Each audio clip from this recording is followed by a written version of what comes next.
This is Lewis Hart from Into Boxing. Delighted today to be joined with victorious Tommy Fletcher and Shay Watson.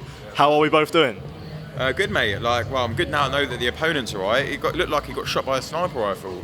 Bless him. But really happy with that performance. Opened the show live on BT. So a bit of pressure on him, but not that he feels it because he relishes on that kind of stage. And what a shot to knock someone out that early. That guy's a really tough guy, by the way. Because sometimes these European opponents don't get the respect they deserve. He beat someone 2-0 in his last fight and drew against someone who was 6-0 in your weight corner, which more than likely means he probably actually won that fight.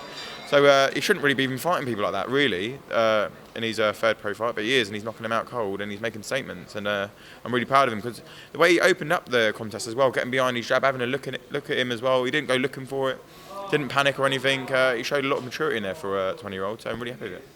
Tommy, you call yourself the Norfolk Nightmare. You definitely lived up that to the bill today, didn't you?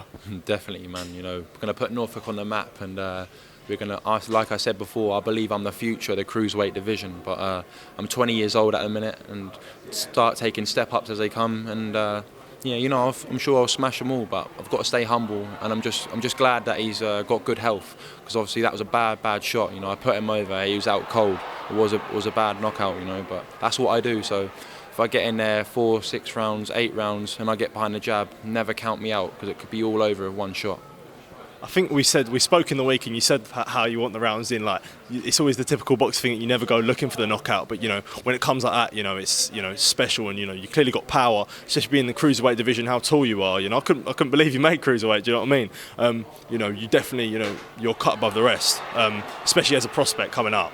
For sure, I think of all the prospects coming through at the minute, I feel like I'm leading the pack, and I feel like everyone will get behind me. BT, Frank Warren, they'll promote me well. And Mark's been saying it for ages, so's Jimmy, so's Sonny, so's Ashjam, Shane and everyone. Like, they all say that I'm a big puncher and that, but I've got to showcase it in the ring, and tonight was just 1% of what I'm capable of doing. So you'll see it in the future fights, and I'll keep knocking them out. Mate. Being a prospect, working with people like Mark Tibbs, working with Shane on BT, what's that like for you, as an experience and having these big opportunities? Like, you clearly deserve it because you're knocking these guys out.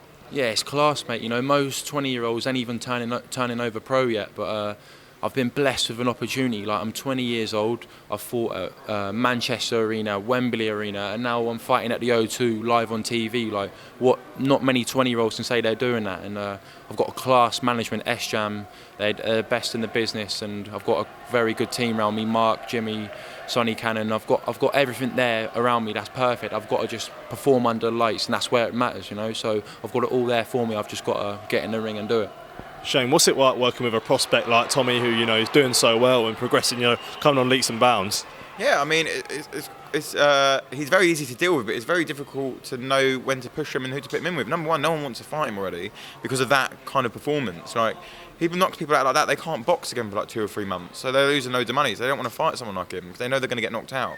So it then means that you're going to have to put him in with harder people than that I would like and that we should, because they're the only guys that are going to go in there and fight him. But he's great to work with, he's exciting, that's what we want to see, that's what fans, as brutal as it is, they want to watch people get hurt and get knocked out, and that's what you're going to get with every Tommy Fletcher fight you come to. So, and that's why it's so good that you open up the show with that tonight, because now people are going to be like, when's Tommy Fletcher out again?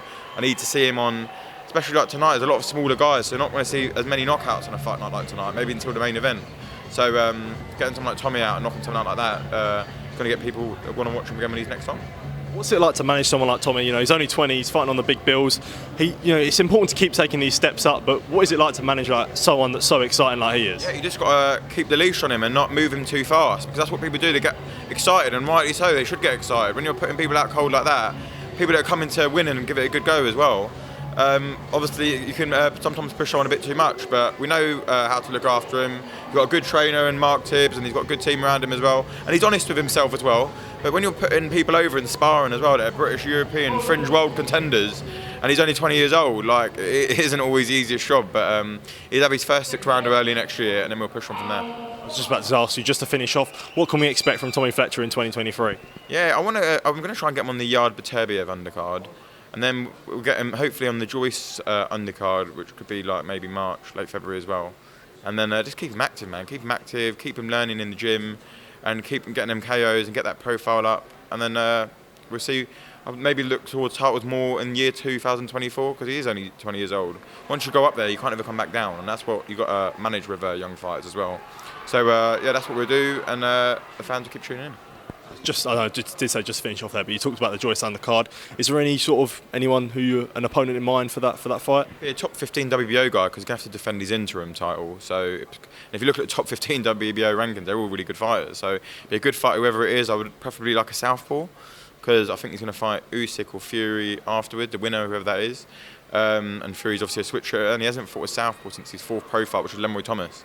So I'll preferably like a southpaw, and there's only 2 in the rankings, so you can check them out and then make a guess out of those 2. Shane, Tommy, thank you for your time. Really appreciate it. Thank you. Cheers.